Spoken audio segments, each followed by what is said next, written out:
It's not like you're putting yourself as, oh, I know everything about Brazil. That would be cultural appropriation. Okay. There is like a balance. Wait for season Sometimes, 3. and that was a period of the time that, like, for example, when I was in hospital, I lost like the distinction between what was real and what was not real. So yes, maybe speaking a lot here, but like I'm usually very shy. Oh, yeah? Dance around so many I'm people usually in very carnival shy. and all that. I wouldn't I'm expect you usually to be very shy, but I think like I need a way to express myself, and the way I express myself is dancing. E aí, beleza? What's up? What's good? And what? Let me start again. E aí, bem-vindo. E aí, beleza? Bem-vindo. What's up? What's good? And welcome back to the Brazilian podcast with me, your host Stephen, reporting live here from Londres. And today we have a very special guest here to talk us about Afro Brazilian religions. And we are joined by Juliana Santos. Hey, Julie, how you doing? You okay? I'm doing fine. Great. Thank you for inviting me here. As you said already, I've been to talk about my personal experiences with Afro Brazilian religions, but also a bit of my experience here in the UK, and also what I do, my dance, which is like my passion, and which is like related to Afro Brazilian culture and Afro Brazilian religions as well. So I'm gonna be happy to talk all about it today. Great, great. We are so lucky to have you, and I really do appreciate that. So, just off the back, let's just find out a little bit about who you are, where you're from. So, you're Brazilian, obviously. Yes. Uh, Born and raised in Salvador, Bahia. Yes. Yeah. Yes. How long have you been in the UK?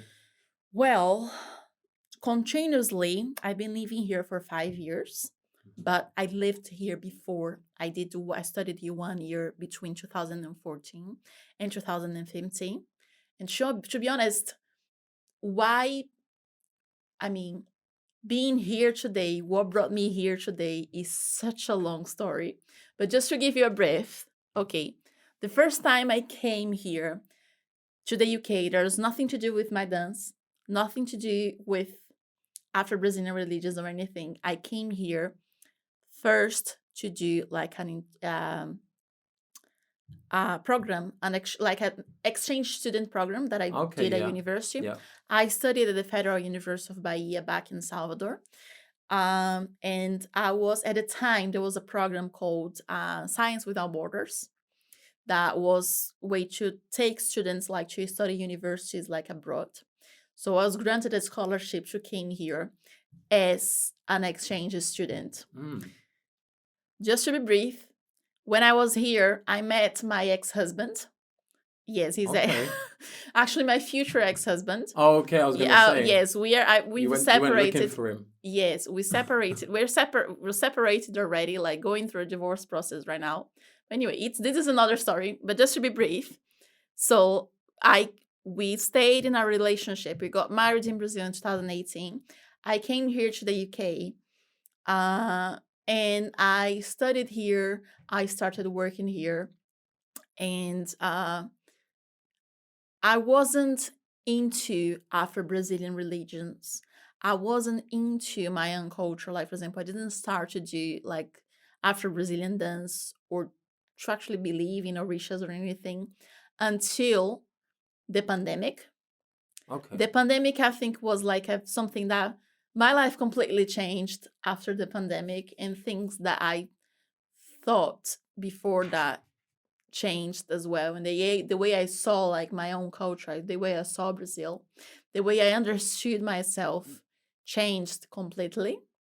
So it was after the pandemic that things happened to me. I'm okay to go into detail as you go with the podcast, but just to have a brief. Um, I became like I looked for reading to understanding my own culture, to understanding about racial inequalities, racial things, and I started to understood myself as a Black woman, a Black woman of lighter skin. I know, but still as a Black woman. Everything started in 2020. So that's why I started to do dance classes. I went back to Brazil. After I went back to Brazil, I looked for, like, for example, my teacher. I started like to making contacts, and I started learning how to dance, like proper Afro Brazilian dance, from my teacher from a group called Leaie, that Oh you probably wow, know yeah, about yeah. it. Leia is Yes, big is group in Carnival. the first Afro Brazilian group that was everything about like being black and celebration of being black. They're the first in Brazil, basically. O primeiro bloco afro do Brasil, as we say. Yeah, the first Afro first. Brazilian bloco. Yes, bloco, the first one. We don't translate the word bloco. Yeah. A group, carnival group, float if you're from the UK or something like that. But even then, it would probably be considered a group because it's not just a float. But yeah, Ileaie is massive. It's massive. And your first teacher was from Ileaie? She's still my teacher. We still do things together because nowadays I perform and I'm also able to teach. I've already done some classes and I'm going to start more classes now under her supervision. And I have the understanding that everything I do, like if I'm promoting Afro-Brazilian culture here, it has to have a significance. So, like, for example, when I'm teaching something, I say, hey, I'm able to do this because there were some other Black women, they were there that came before me that were able to teach me that. Yeah. And they are the responsibles for that. I'm just a consequence of that. Yeah. So I have this understanding because unfortunately, what happens nowadays is like, this is like a complaint that I have a lot of teachers from Brazil who are like Black, dark skinned, and live like for example, they have a historical poverty, for example, and that lives like in the favelas, the periferias of Salvador. They say, oh, people come here from Argentina or from Europe, like white women came here, they learn everything, we teach them everything, and they go outside, they go to their countries, they start teaching, earning money on top of our culture, and they don't give anything back. They don't recognize that what they do. I mean, there was a culture before that. They don't live, they are not in our skin, and they want to teach.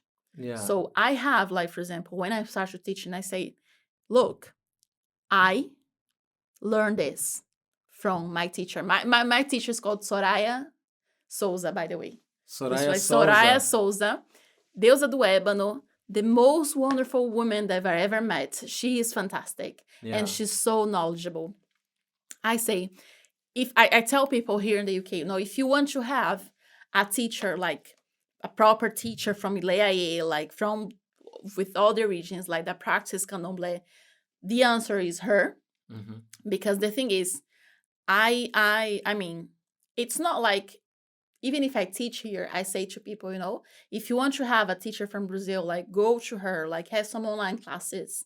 If you're able to speak Portuguese, she's going to be teaching you that as well. And this is going to be something that helps me and helps her as well. So what I have, like, when I think about, like, promoting Afro-Brazilian religions, promoting my dance, promoting my culture here, I always think, like, what I do here can help people that stay there and are doing their culture there, that it's much harder to survive as an artist there. Yeah. Rather than in here. Yeah. This is what moves me. Yeah. And I always think about that when I'm promoting culture. That's amazing. Oh my gosh. Ju, what an intro. Welcome to the Brazilian podcast. That's great. I mean, I had this list of questions, which, I'll try and go back to, but just going off of what you said, which would have touched on one of these points anyway. But when we talk about the cultural appropriation that comes from foreigners who go to Brazil or South America or Africa or Asia or wherever it is, and they bring back these gifts and they share it with the world, is there a little bit of stigma based in the comunidades, in the periferias, Periferias. in the favelas and stuff like that, or just in amongst the culture back home? You know, yourself maybe, you know, here in Europe, dancing, representing your people. I mean, obviously you're Brazilian, it's different. But do you feel like there's a stigma amongst the people who are back there still doing it? Do you think that, what was your teacher's name, sorry? Soraya. Do you think that Soraya Souza is proud, and do you think that the people where you came from are proud that you're doing this, or is it something that you'd rather keep within I think yourselves? it's like it depends on a lot of things. There are many variables. I think it depends on the people. Some people are more open to go and do things abroad. Some people are less open. I think there should be a balance. I think it's not everything about like, oh, we're just gonna go do everything. Is that this is our culture? No one is able to touch this. No, I think we're able to take it to other places. I think people should be able to see. Like, for example, it's not that I do like Afro Brazilian dance that you have to you as a student learning it. You have to be black. You have to identify as black. I don't agree with that, but you have to respect the culture. I think it's like finding a balance. Like, for example, is doing something here, but also doing something here that you're gonna like get some advantage from it in here, and people that stay there is gonna get some advantage as well. Like, it's gonna be like it's a win-win. Yeah. As long as it's a win-win, I think this is okay. There are some, like, for example, if you just like, for example, go there, learn about the culture, and like take it somewhere, saying this is just yours, or like trying to keep getting advantage of it, like as you like as the main person, when you didn't live that reality. I think this is wrong. You know what I mean? I think it's like finding a balance. Yeah. It's not like, oh no, this is ours, like everything is called pointing, everything is as cultural appropriation. But at the same time, it's like, okay, you're gonna use this culture and you're going to promote yourself with this culture. What are you giving back to the people who actually like built that and live with that, and like, for example, came from a more disadvantaged background than you? Yeah. I think it's finding a balance. Yeah. I agree with that completely. It's not about me, but I also believe that in that search for finding a balance, it's super important to.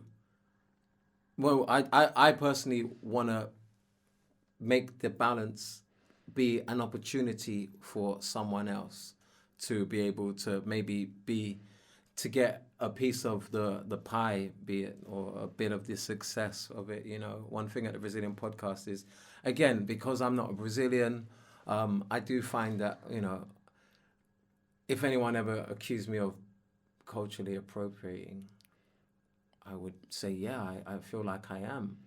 Not on purpose, but with a purpose. Like, not on purpose, with a purpose. I don't even know if that makes sense. I can try and translate that into Portuguese if it made no sense to you. Didn't make too much sense to me. But what I mean is, it's important to say, hey, I never knew anything about Brazil until I got there. And what I've learned is so amazing, and I want to share it so then you can know about it. But it doesn't mean it's going to come through me. I can't tell anyone about the Orishas in the same amount of detail that I'm sure you could, and people that you know can, and stuff like that. Do you know what I mean? So it's like, let's listen to Ju tell us how it really is, and then we can, you know, learn a little bit, I guess. You know, and I'm sure people who are listening also might be from Brazil, might know about this stuff, might agree with you, might disagree with me, might, you know.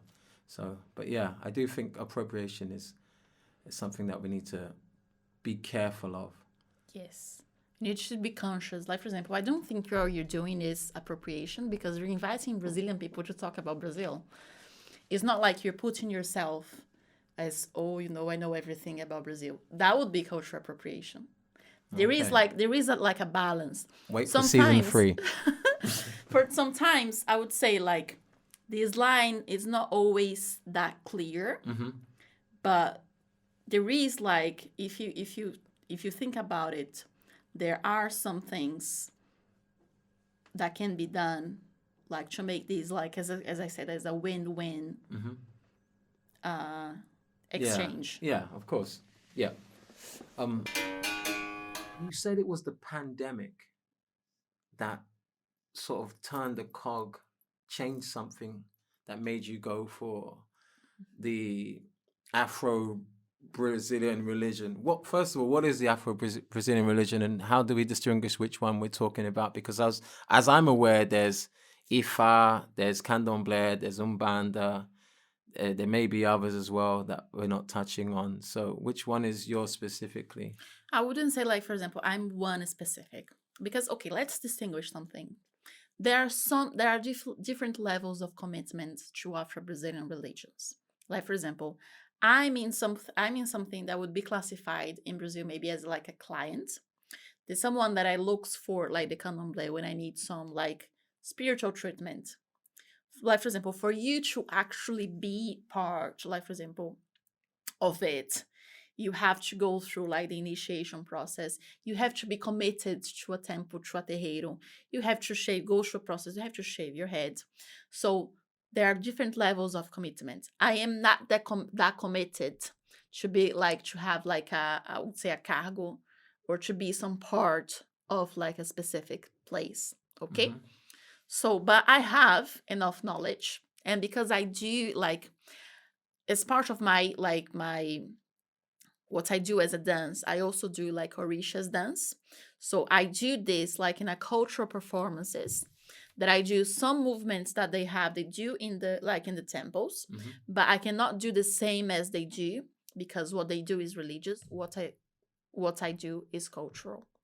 But like for example, um there are like in Brazil the three main Afro-Brazilian religions, as you can say like that: Candomblé, Umbanda, and Quimbanda. Candomblé and Umbanda are the main ones. Okay? So what I've done, usually when I go to Brazil, like I have a Baba Lorisha that I go to when I go in the end of the year. And here in the UK, I started like attending the meetings of IFA group from Nigeria. It's Ifa. IFA, Mm-hmm. yes, exactly. So I have both experiences.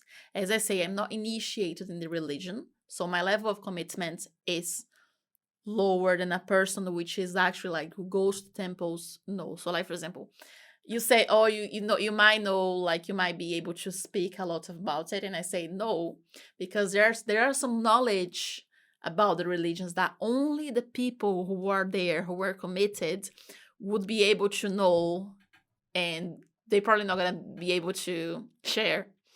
Yeah. So I'm not gonna say like I'm an expert on it, because I am not. I know what I know. So I have this contact with Candomblé, and I have this contact with Ifa. And you asked me what made me change, completely change. Okay, I'm going to go through, this is like when my like personal life mix Mm-hmm. with like my beliefs and my Yeah. Yes. experience Yes. here Spiritual life. in spiritual life. Mm-hmm. So in 2020, during the pandemic, and when I was locked at home, I always had like problems with like depression. Mm-hmm. So I was taking medication for depression and the things. And when we were locked in the, I have a mental health breakdown, and Okay. I was in hospital for over a month. And that was a period of the time that, like, for example, when I was in hospital, I kind of like, I lose, and before I went to the hospital as well, I mean, I lost like the distinction between what was real and what was not real. So, yes. Um, so a lot of things like came into my mind at that time. I mean, things looked really real for me and made a lot of sense for me. Mm-hmm. But when I was talking to people and they say, this cannot be real. It was just you, like your mind were Yeah, making these playing things. tricks on you, or yeah, Huh? your mind playing tricks on you, or your Your mind, imagination, your yes. And the thing is, like when you lose control, I used to be agnostic before that. I thought like, you know, There's no. I was born Catholic, and then like for at some point of my life that doesn't make any sense for me. That didn't make sense for me anymore. And I say, no, I'm atheist, agnostic. I don't believe in anything. But the things I saw when I was in hospital, you might say like you're just crazy, maybe, but that made me think that like I wasn't alone. Mm-hmm. And the things that I saw like made me think a lot of like Iemanjá. Like for example, like in my mom, we always like in Salvador, like we for the Iemanjá parties in like in the 2nd of February, we usually like have to do we do like food. Yeah. Although we are not from Candomble, we're not like, but we do like So you make an offering anyway. an offering anyway for Iemanjá. So that was in my mind, and that was like with me, like this image of Iemanjá with me all the time that I was in the hospital. I thought about water, and I thought about the things I see, like the process that I see. It was like I was being born again. So all the process, like I was stuck in the hospital. I thought like I remember I had like, because we stayed like when you're in I was in a psychiatric how's it called? Institute, hospital. No, is Ward? an ICU, the intensive care unit. Yeah. But a psychiatric intensive care unit. That was the name. And I was like, you put like in a place that was being like observed by other people. Yeah. And I was supposed to be in a room just myself, but there were people coming in the room all the time, and it was like a story of my life that I was like being born again. I was given the chance to being born again.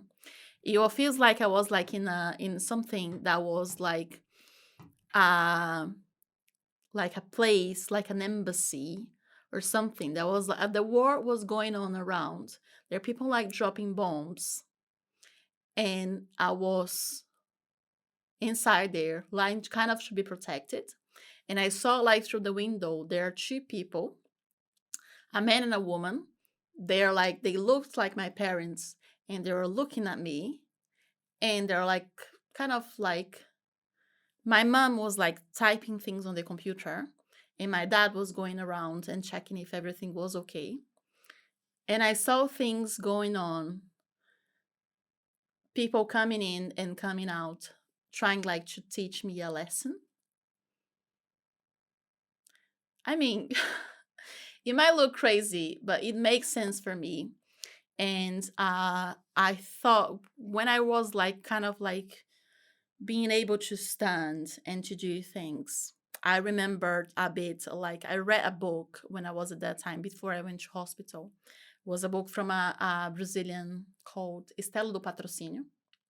Okay. Estela do Patrocínio, for those who don't know her, it's she was a woman who, like before all the reforms that we have in the psychiatric centers, like in Brazil, like in the past, we usually have like for people who have like mental health disorders, they used to be locked in places like with like really bad conditions. And that was the case of her. And like someone who had enough like this a feeling of her, he started to record some of like the things she was saying, and like then like they organized everything and then produced a book of like the what she was saying. And what she was seeing or saying? No, sorry. saying. Oh, okay. Oh, no, wow. everything like she's saying, like things, not like she was like giving like talking about her personal life, her personal ideas, like she was being recorded and saying things. And then it like someone, I can't remember the name of the person who did that, I can give you a name afterwards, but she produced like a book with her ideas or the things that she was saying. And I read that book just before I had my mental health breakdown. And I was just remembering because like she was someone supposed to be, oh, she's just crazy. But everything that she was saying that was written there made a lot of sense. And it was like, it was just her, like a way of expressing herself. And I think like, for example, after because I can't, I might be speaking a lot here, but like I'm usually very shy. Oh, yeah? Dance around so many I'm usually people in very shy. carnival and all that. I wouldn't I'm expect you usually to be very shy. shy, but I think like afterwards, like I think I need a way to express myself, Mhm. and the way I express myself is dancing. Yeah. So did you dance before 2020, or did you dance before you discovered I always like to Juliana? dance, to do, like, for example, to play something and to dance. I always been good at that, like, for example, shaking your ass, Yeah. during the movements. Yeah. uh but not anything like you have like a something technical. No, actually, no, I'm lying. I've done like a flamenco dance many Okay. years ago, but just like for 1 year. But I've never done something that had a meaning as like Afro Brazilian dance has a meaning for me. Hmm. Yeah. So I learned. I don't deny that. Like, for example, I didn't start learning when I was in Brazil. I started learning when I was here. Every time that I go to Brazil now, I try my best to go like through all the classes as possible to learn as much as possible. But I learned like here online and trying to get things, looking at YouTube videos, having a teacher from Brazil, looking for movements for other inspirations. I started to do this here because I thought this is this is my culture. I have to be proud of it because this culture that I did that I discovered when I was doing here, it's something so important, Yeah. right? It's something I identified with and has a meaning for me. And I say, you know, I want to go forward with that. I want to be able to, like, for example, I want everyone that is back in Brazil working with that. I want them to succeed as well. Hmm. I want to succeed in here. Like, for example, I have a plan to bring my teacher here in Brazil and to have her like giving classes to other people as well, because I think she not that I don't think that I'm good enough for it. I think like I'm good enough to give classes. I'm good to teach things. But I feel the need of having someone like her to be to be able to come here and to teach us, because she's so much knowledgeable. And Yeah. she is like, for example, she's into candomblé. Like, she's actually like initiating the religion. Like, she go to a terreiro, a temple, often, and she do things. I want to learn with other teachers from Brazil. I want to, you know, I think, like, for example, if I'm able to promote our culture here, I'm gonna be able to promote them there as well. And, Hmm. like, for example, to be able to bring people here, Yeah. and we can everyone can win. This is my feeling. Yeah. Yeah. I agree with that, and I think she probably does. She deserves it, definitely, and it would be an honor to have her here. Do you know what I mean? Like a friend of mine who does capoeira, he just brought one of his biggest maestries over to help teach capoeira.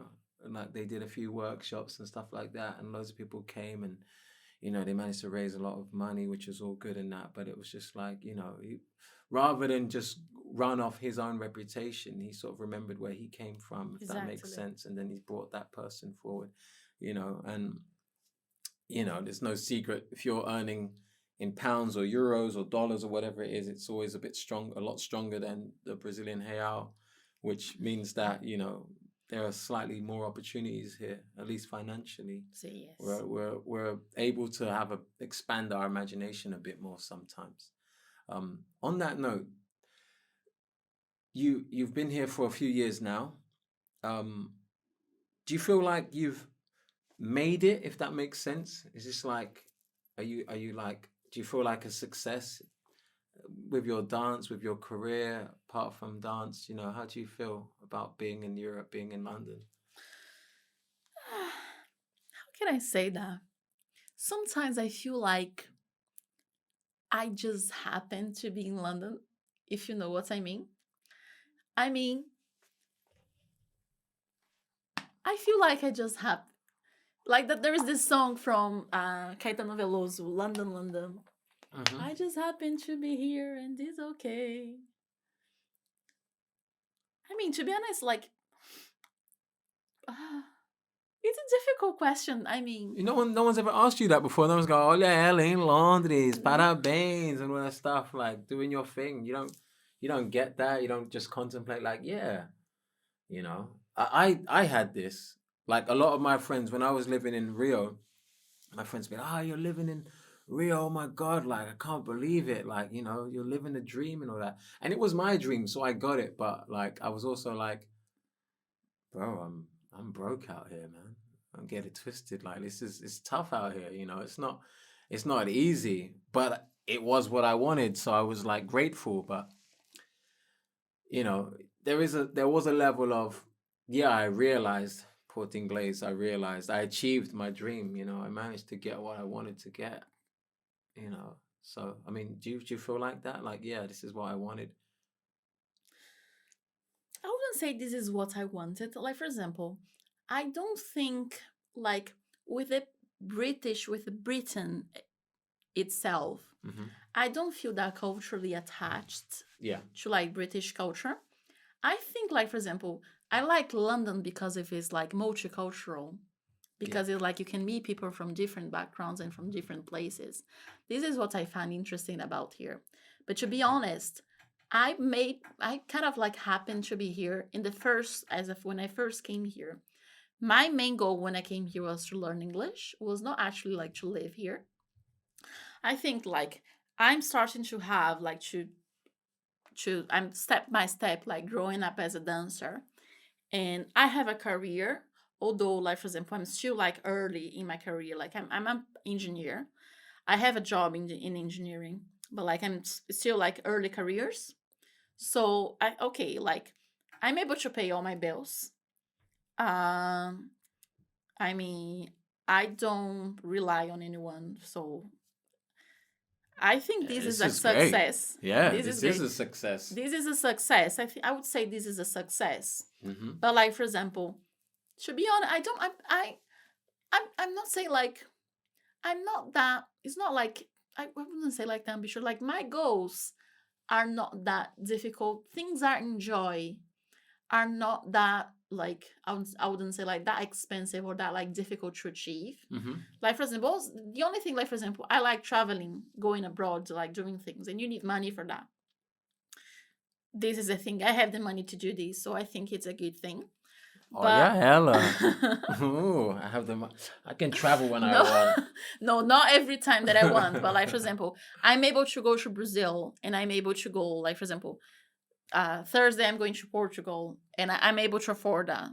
So I think this is I'm proud of it. Yeah.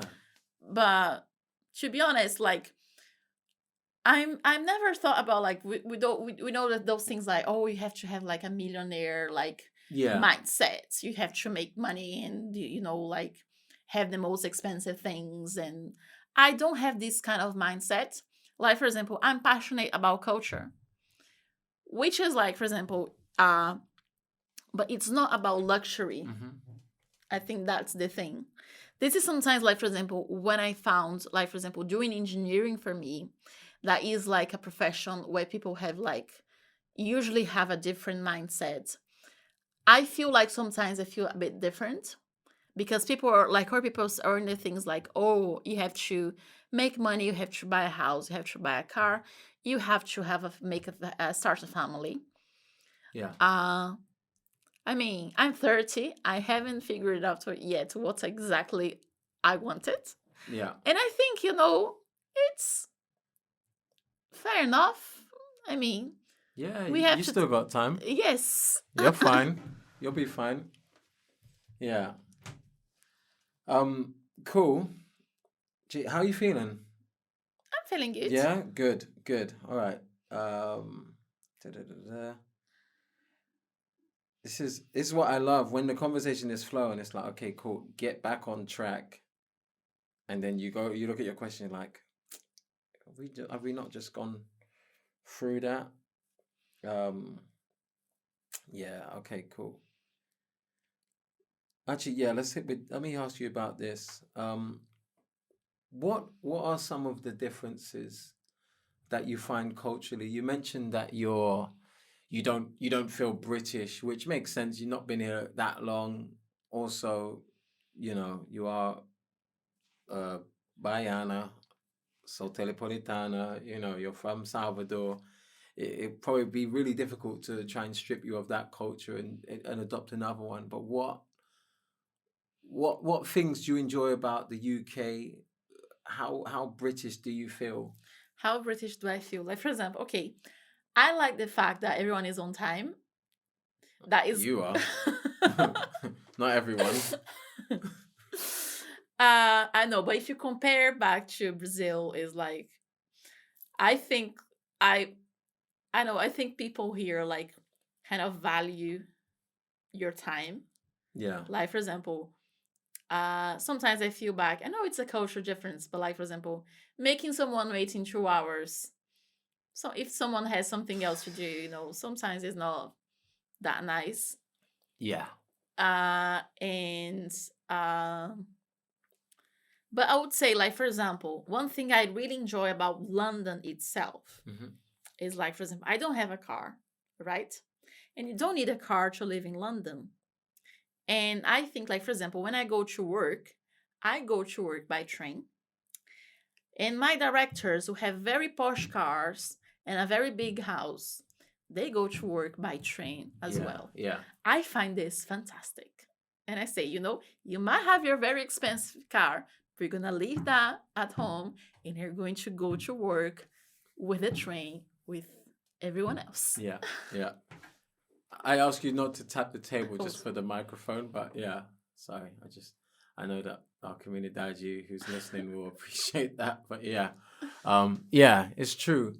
Um, in Rio, I mean, the idea of having a car was, I knew about three people who had a car in Rio, um, because it was kind of pointless. Unless you lived in like Zona Norte, there's no point, you know. If you lived in the north side, yeah, you get around. But even then, there was a train. But like, if I lived in Zona Sul, obviously, Gringo and that, Copacabana, them sort of places, yeah, there's plenty of buses. The trains run perfectly fine. And there's plenty of Ubers as well. So there's just no point. And the same in Salvador as well. You don't really need to have a car, but maybe more in Salvador. But you grew up in Rio Vermelho, right? Yes. Yeah, that's cool because I used to live in Rio Vermelho. I think it's like the best place um to be. When did you come to England? What year? First time 2014. Okay, cool. I stayed Interesting. for a year and went back to Brazil. Okay. And then 2018 Yes. and 2020 you were here in London. Yes. Okay, cool. Yeah, so we never crossed paths. I was just wondering because I was in Rio Vermelho from like 2020 onwards. Okay, cool. Yeah. Yeah, maybe we know some of the same people. Who knows? Yeah, I don't know. But yeah, Praia Paciencia, one of the best places. Obviously, the Festa de Iemanjá. How do you say Yes. it? Festa de Festa de Iemanjá. Iemanjá, 2 de fevereiro. 2 de Fevereiro, the 2nd of February. You mentioned this before because you said you and your mother used to, is it like put on? We do that every. I don't because I'm not there, Yeah. but my mom keeps doing that. How big is that a festival? How big a festival? How big is that of a celebration? 2 de Fevereiro. How big is that? Oh, it's a big celebration. Yeah. We have like there because there's a it's to go through the streets to actually to get to the beach. There are so many people on the streets. There are some candomblé practitioners there. There are people who go to give the gifts, the flowers and the gifts, and there is also the procession that leaves at 4 p.m. So all the like the we have the main like boat with the main offerings to Iemanjá.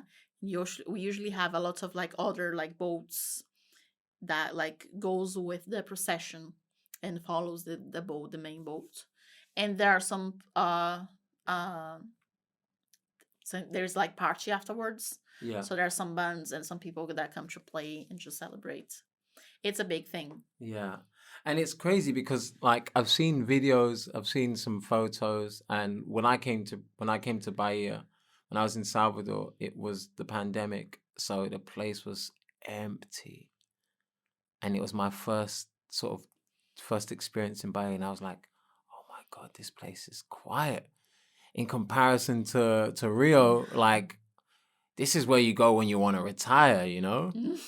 And then I got shown these videos and these photos, and I was like, I couldn't believe it. It was like Mada Gente. It was just so many people just there trying to like get in. Like, what what is the reason why people go to that? You know, it doesn't feel like it's a carnival party. It doesn't feel like it's just an excuse to have a good time. Like, what is the sort of religious or spiritual reason, or why do you think people's intentions are when they go to Festa de Manja? Okay, so I would say some people just go like because there's a lot of people, a lot of. I would say like some people just go for the profano, as we would say, like Ah, because yeah, there is like party, there's like people on the streets, there is like beer, and people go. But there are people actually like they are not necessarily part of Candomblé, but because Iemanjá is so famous, she's the most famous Orisha in Brazil, and this is a cultural thing. People go to give their offerings to her, even though they're not attached to Iemanjá. So I think because of we have this Iemanjá, and also Iemanjá has the syncretismo. Um, just to give a background, syncretismo is a word that we have in Brazil that historically the association between orishas and the sense of Catholicism. mm-hmm. So, because what happens, like during the process of colonization of Brazil and the slavery, of course, the religion that came from the black was considered to be bad Witchcraft, yeah, witchcraft. So basically, the people who practice this, they have to hide themselves. They have to pretend they're worshiping something else rather than worshiping the orishas, so they could like maintain their faith and their tradition. So basically, what happened?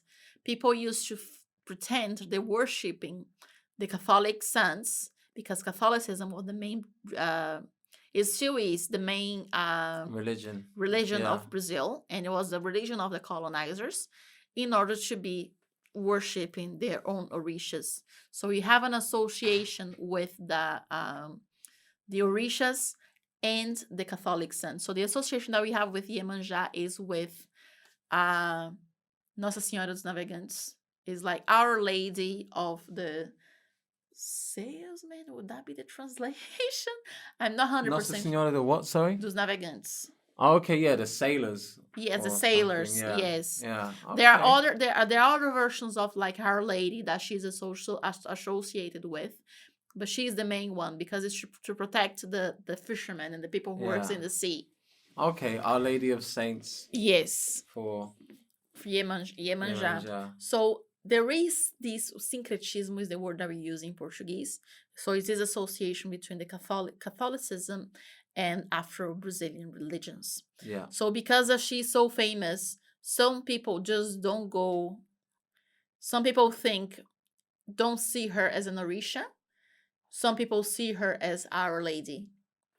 So we have this explanation So as it's well. kind of inclusive to everyone, not if you're someone from Afro religions, Candomblé, you could be Catholic, Yes. evangelical, and still want to take part in this festival, this party, And this some people just celebration. go for the culture, Yeah. it's like a cultural celebration. So there are many reasons to go. Yeah. So, but I just wanted to make like an to say something that, like for example, this process of like mixing of syncretismo, of association between Catholicism and Afro Brazilian religions was not something. It was something that was like forced. It can be seen as I mean, is a way. There is of like a way of oppression as well. Like for Mm. example, some people have these, like for example, that's have this criticism that say, okay, we have a historical background for that, but Orisha was one thing, Catholicism is another thing. Okay, they're two separate things, and during the course of history, because of the circumstances, we have them associated. But it's actually no, one is one thing, the other one is another thing. Why? Just to make sure, like recognize this the history, but also not to forget that the history was also like an oppression. Yeah. An oppression. Like, for example, another criticism that a lot of people have in Brazil, and that I have as well, is like Iemanjá being represented as a white woman. Yeah. Talk In to me many, about that. yes, in many like places, many things, like even if you go to the Iemanjá house in Rio Cosme Vermelho, Damiao. you're gonna see that most of Iemanjás are white, and Iemanjá is an Orisha from River Ogun in Nigeria, Iemonja, and she's Nigerian. Why she's white? You know, she's Yoruba. Why she's white? So she's represented as white because there is like the association with Our Lady, but this comes with like some oppression. Why is Iemonja the most accepted? The people Orisha, Yeah. and she's portrayed as a white woman. Yeah. That's interesting. Wow. Yeah. I never thought about that. I mean, I always wondered why there were white Orishas, but I didn't know that there was that syncretismo. Sincretismo. I didn't know that was that syncretismo, which kind of makes sense now that she's not always white, but at least half the images and the figurinos and stuff that you see of her, she's white, at least half, or maybe 60%, if I be honest. I would say more Well, than yeah. yes. Yeah, not seen a black Yemanja in England. I have one. Oh, do you? I do. I have one at Where home. did you get it from? Was last time I've been to Brazil. Ah, okay. Yeah. Yes. Ah, okay. Yeah, yeah. Cool. Let's talk about the other syncretismos because it's so interesting. And whilst we do that, I'll just Google the word syncretismo in English so our comunidade can make sense of it. Syncretismo, porra. Como falas, como escreve sim? Syncretismo. Achei. Spanish? No, it's Portuguese. Or Yoruba, imagina. Syncretismo in Yoruba. Yeah, I'll find it here. Just because I don't want us to run out of time. Syncretismo. Massa, syncretismo. Syncretism. Syncretism. I've never heard this word before. Now I just need to understand what that means. Combination. Syncretism of examples of a Gnostic Christianity, a combination of Christianity, agnostic philosophies, Manichaeism, a combination of Buddhism, and all right, cool, all right. So it's the merging of the two things together. Yeah, we heard about that. We mentioned iansã, Santa Bárbara, Cosme Damiao e Beges. Is Preto Velho and Oxalá one? Is it Oxalá? Preto Velho is Umbanda, right? Preto Velho is Umbanda. I don't know much about Umbanda. Okay. Yes, Preto Velho is Umbanda. I'm not sure if it is. I'm not sure. But Umbanda, as I understand, is a mixture of the Catholic saints with Afro religion, right? Okay, I'm gonna be completely honest with you. I don't know much about Umbanda. Okay. The knowledge that I have about Umbanda, I've never been to Umbanda terreiro before, but I know that Umbanda has like a mix of Catholicism, Afro Brazilian religions, it is from Brazilian religions, Afro Brazilian Orishas, and also spiritism. So it's like a different thing, it's a different mix. Oh, okay. And Umbanda is actually like a Brazilian, it's considered a Brazilian religion. So it was created in Brazil, whereas like Candomblé is a Brazilian religion as well, but people usually say that Candomblé is closer to the faiths that they have, like from in Africa, in both like Benin, Nigeria, also like Angola, because depending on the nation of the Candomblé. Yeah. So it's like associated to a specific part. But I mean, the main nation of Candomblé, which is the nation Queto, Candomblé Queto, is actually like the one that the region from Yoruba land. Yeah. is the most similar things that we have. I used to go to a terreiro in Salvador, which was Kimbundu, I think is the word. Kimbundo. Yeah. What is it that you love most about your spirituality? I think what I love most about it is because like I feel free. So like for example, as I told you, there are some different levels of commitment. I'm not gonna say they're the most committed one because I'm not. But I think it's been important for me since I left the hospital in 2020 to develop my spirituality, to be able to understand myself, and to also be part of a community. And I think, like, for example, to go to the events, like, for example, from the Caruru, Cosme Damiao, to go to the EFI, like, to meet people, to talk about spirituality, and to be, like, in a community that is going to be able to understand and respect what I feel and what I think and what I believe. Because, and there is like the cultural resistance aspect of it as well. Because if you think about it, you know, we might, we might, we might be around of people who are like very tolerant and who like share a belief with us, Mm-hmm. and like if we are able to talk about this and discuss this. But there is very intolerant people as well. You know, there are people who think that it's like just witchcraft, that it shouldn't exist. You know, that people who do that is like doing the bad things.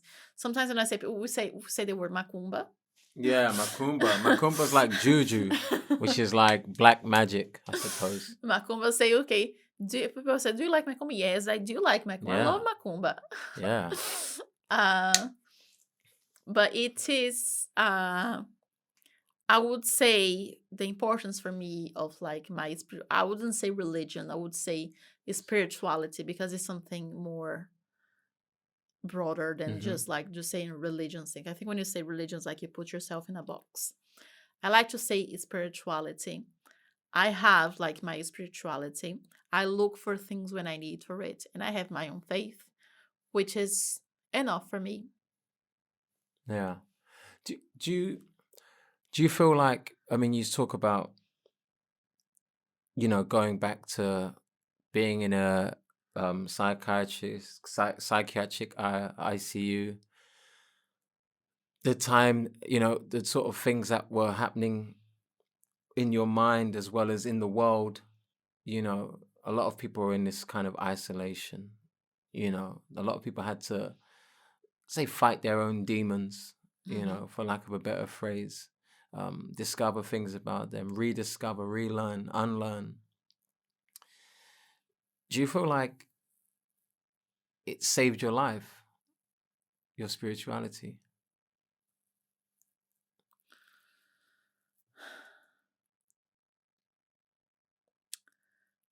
I wouldn't say saved my life. I think it changed my perspective of things.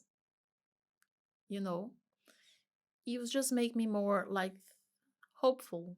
Mm-hmm. I would say. I would say maybe because okay, to like because if for you could to come like from being completely atheist, agnostic into something, it's quite of a change. I wouldn't say I didn't lose my like for example my um how to say my technical mind, my like my Pragmatic mind. pragmatic Yeah. mind. I'm still like a lot pragmatic, but I have something else. Like for example, I have to go through. Like for example, some things I need. Okay, I feel like I need some macumba. You know, Mm-hmm. I need something else. I still need. I'll have that need to do like to be able to force me to do things. I need like that things that like moves comes from the heart Yeah. and exists. I really want to do it. You know, I really want to do it, you know. I have some faith in my I know I have something with me. I think I have Yemanja with me, and she's telling me something. She say like be strong, you know, like go into do things, go the things that you're passionate about, you know, live because the life is wonderful, you know. In the past you might be like have a lot of things in your mind, thinking, overthinking or like doing things, but you have something good to look at. Yeah. You have some faith in yourself. You have the movement to do things. Mm-hmm. And I get like inspired and some inspiration as well. So like usually, like for example, when I'm looking for reference, I think about Oshun. I think about the histories of Oshun, the stories of Iemanjá. Like where do my resilience come from? Mm-hmm. Where do things come from? I think about iansã. I think like for example, I was having a chat with my therapist, and like for example, we're saying, oh Juliana, you're a daughter of iansã, you have this like maternal instinct, you're calm, you're always sweet with everyone else, but you have to like, you're discovering your like iansã side as well. Like you're the one that who is able to like to say something and do something, who is able like to go and like to be like to get the wins and Mm-hmm. get things done. So it's like that, this kind of inspiration that like it's kind of like a driving force for me. Mm-hmm. So this is what I this is what moves me. Yeah. That's amazing. So you're just break it down. So your orishas are your filha de Uh, Iansã, no, I'm daughter of Iemanjá and Iemanjá, Oxóssi. Oxóssi. Yes. Okay. All right. And every time you faz búzios, every time you play the game to find out, you always come up with the Every same time it orishas. became the same. Yeah. Okay. Yeah. I've done it a few times, and I I have Shango, Ogun, and Oshala or Oshagia. To be honest, Oshalagia. Oxaguian is the version of Oxalá. Yeah. Yeah. So when you do your dances, are you always dressed as yeah, who do you dress as? Because in the ones that I've seen, like the ones on the Instagram that I've seen, who are you? There are two different things, right? Mm-hmm. What we call like Afro Brazilian. Yeah. There are many ways to say this afro. Some people say, depending on the professor, say dança de blocos afros, dança afro-brasileira, dança afro-baiana, Afro-Brazilian, Afro-Baian. It's something that we do with the percussion, with the drums, that we do with like samba reggae percussion. Mm-hmm. There's no religion's connotation. It's something is different. So this is like a cultural performance. You don't dress like as an orisha. You just dress like you do. You have my own outfits for Yeah. that, and you just perform. And you say usually the lyrics like from Olodum, Ileaye, that sometimes they talk about orishas, but it's not something religious, religious related. This is one thing that I do. And there is another thing that I do. There is the dance of the orishas for cultural purposes.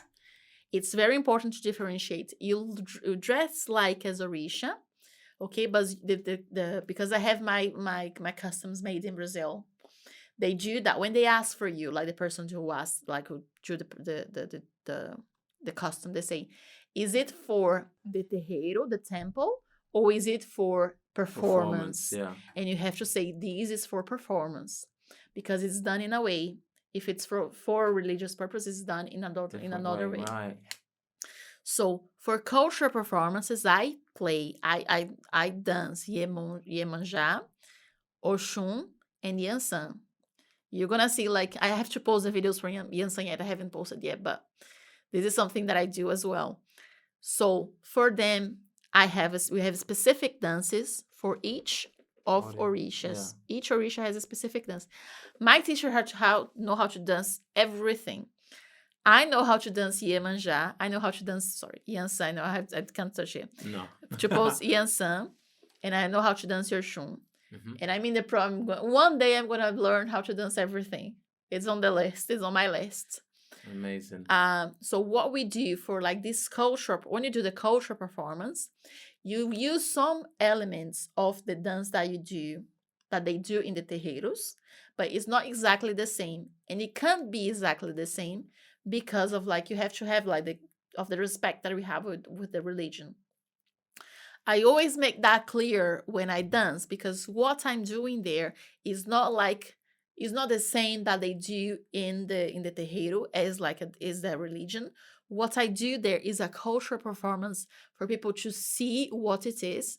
And I usually, like, when I'm in the environment, I talk a little bit, okay, what I've done here is Iemanjá. Iemanjá is the goddess of the waters and the sea. She's very known. She's like from Yoruba faith. Is very known, the most like known your Orisha in Brazil.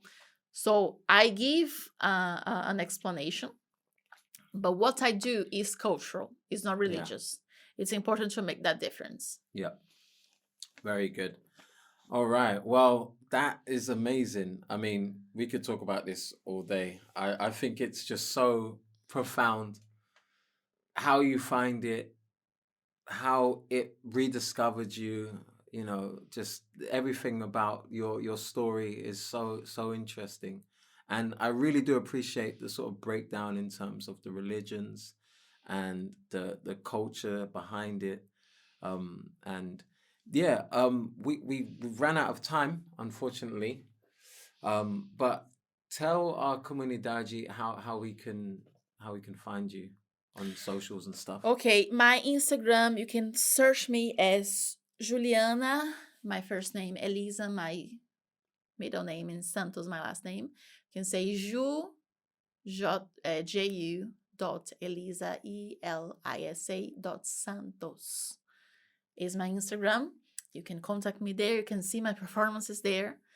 And yes, I'm trying to grow up step by step as an artist, as something that I do for love. I have my professional, like I have a full-time job that I do for money and because I enjoy as well. But what I really like, what I really love about is dancing, which is, and not just dancing itself, but like representing my culture. Yeah, yeah. And honestly, I think you do that very well. I probably didn't mention at the top, but we met at when we were part of a bloco or the Dende music group, which is for the Notting Hill Carnival, and Julianne is an amazing dancer. It's such great energy, and I've seen her at other events as well, and she's just absolutely breathtaking in what she does. So, hats off, credit to you. It's great having you on this side of the pond as well to help us keep that connection, which is so powerful and impacts so many people. So, if you do get a chance to check her out, please do. And I'm sure there'll be information on how you can in the descriptions. Right. So I just want to say a massive thank you, And thank you for Juliana. inviting me as Ju, well. you're amazing and you speak so well. You explain things so well. So really do appreciate that. Um, for our comunidade, thank you for sticking with us and listening to Juliana's story. We appreciate you. Please also like and subscribe and share with your friends, anyone you think might be able to take something from this. We do appreciate that. And we want to keep spreading our word, help us grow. So on that note, it is obrigado, até logo, and peace.